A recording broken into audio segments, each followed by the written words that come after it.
It's me, MLB. Here is the Top Delinquent, Chapter 26, and this one is titled, When Did Hercules Enter the Chat? Ah, come on, bro. Of course you'll return your feelings. You're a catch, Tensei replied playfully. I terribly misjudged her, I'm afraid. I am not on her level, Iida said dejectedly. She is far too good for me.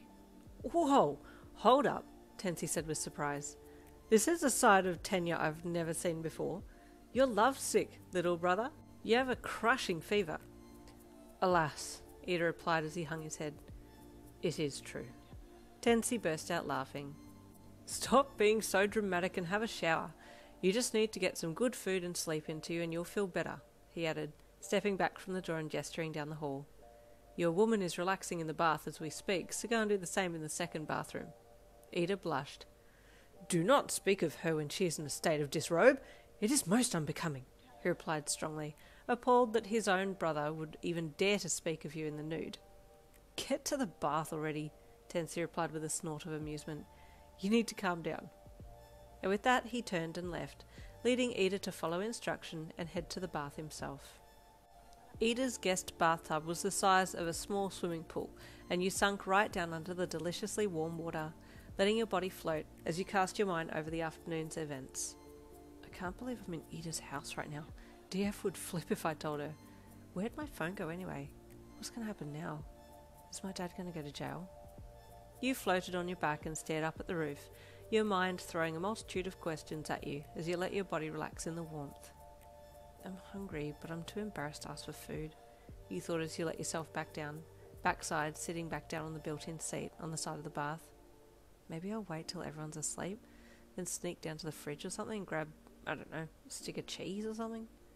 After washing yourself up, you pulled yourself out of the bath and reached for the fluffy white towel that was hanging on the rack nearby, noticing immediately that it had been warmed.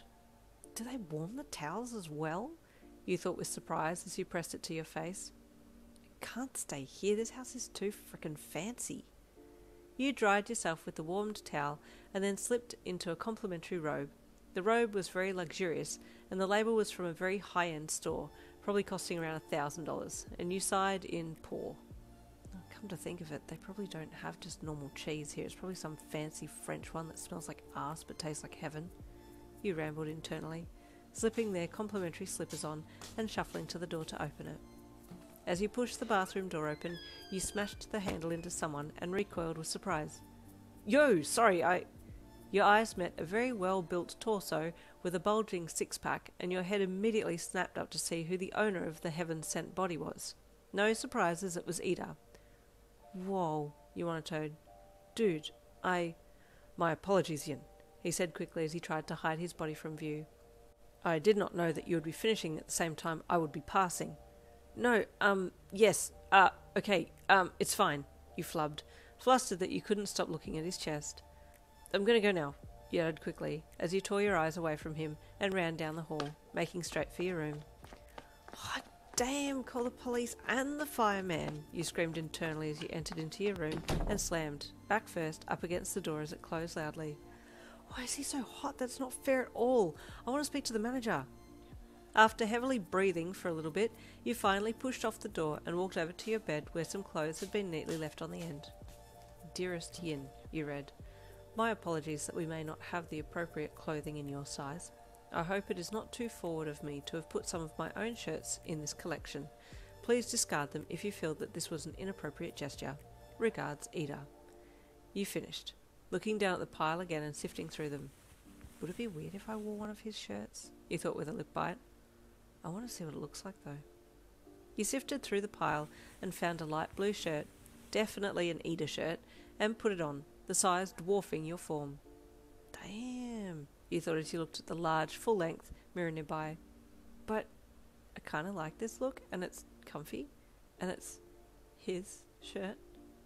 You smiled to yourself as you felt the material again, lifting the other pile of clothes off the end of the bed and placing them on a chair nearby.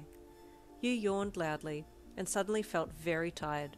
You wandered back over to the bed and flopped down on it, pulling the thick covers back and slipping under the sheets and stretching before arranging the pillows around you, fluffing one up under your head and then settling in. Your body felt heavy, and before you knew it you had passed out. lights still on in your room, and your crumpled towel on the floor. When you woke the next time, it was still night and the lights had been turned off and the towel removed from the room. Oh, what time is it? You thought as you blinked and sat up, your stomach growling the minute that you assumed an upright position. Ugh, time to do a late night fridge raid, I guess. You pushed the covers back and slipped out from under them, touching your bare feet to the floor before walking swiftly to the door. You pulled the door open softly and poked your head out into the darkened hallway, then headed silently for the stairs. The kitchen has to be in the bottom level, right? You thought as your eyes adjusted in the darkness, and you noiselessly made your way down the stairs towards where you thought the kitchen might be. It took a little bit of wandering around before you found the kitchen, and you happily walked over to the fridge. Pulling on the large stainless steel door, you opened it and your eyes were met with a fridge full of items that you had never seen before. Where the frick is the Walmart cheddar cheese? You thought as you crouched down to look on the lowest level. And there is chapter 26 done and dusted. Stay tuned for chapter 27 coming tomorrow.